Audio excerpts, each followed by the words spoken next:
When I was in college learning how to study history, that was my major, there was a popular form of practicing history called microhistory. Essentially what it was zooming in on one specific historical event and trying to detail what occurred as accurately and as true as possible. Part of the reason for doing this was that the more specific you can be, the more likely you are to be accurate in determining what had occurred. So one example of a professor that I knew specialized in the month of October when Henry V was in France, but before the Battle of Agincourt.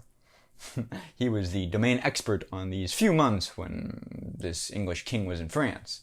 Now, part of the reason why he did this was that by focusing on such a specific time period, he could become truly an expert on it, but two, it protected him from flack or criticism by other historians for being too broad or overgeneralizing or getting ancillary facts wrong. This was in part a blowback or pendulum change to the way history had been practiced over the preceding decades, where revising historians had later found that a lot of what we commonly held to believe, in the mid-50s at least in America, was actually wrong. For instance, one commonly held historical idea was that we dropped 2 atomic bombs on Japan to end World War II more quickly, when in reality it's almost undisputable now that we dropped those 2 atomic bombs from journals between Harry S. Truman and Secretary of War Stimson to stop Russia from invading the northern side of Japan. We were already going to win the war, but I digress. All this makes certain beats in journalism fascinating to me, or paradoxical.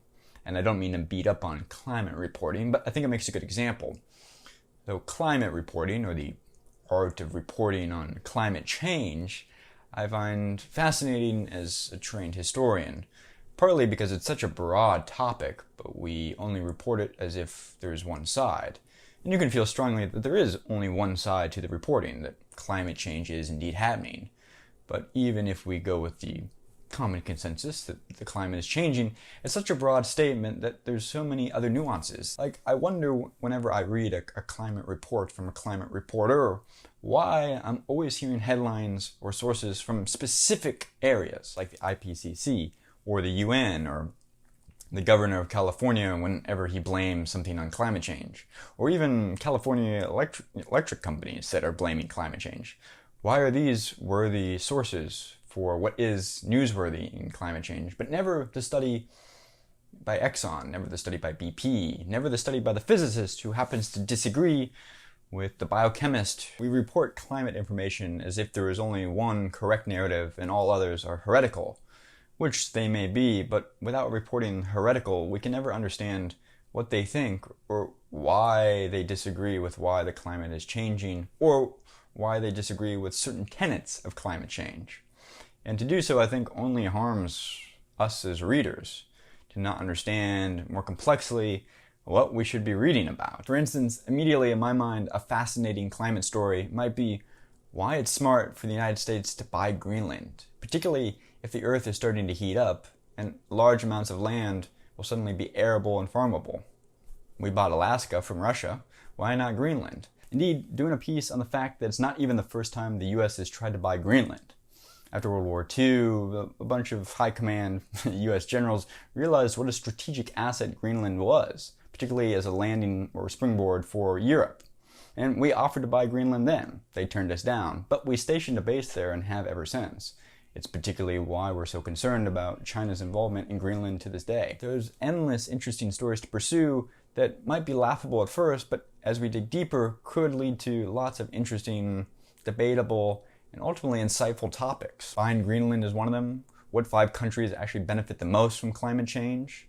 What cities benefit the most from climate change? How will climate change enrich some industries while eliminating others?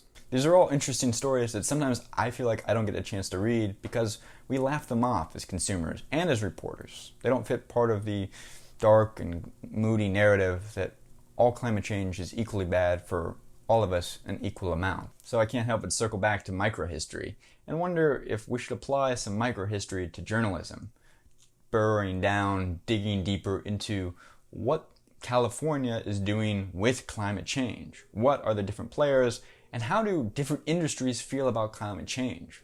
always reporting two sides of the issue, even if we feel like there's only one. Anyway, just a thought for you guys this morning. If you like this video, click like. If you dislike this video, click like. Thanks for watching. I will see you guys tomorrow. Click around for another video. Bye.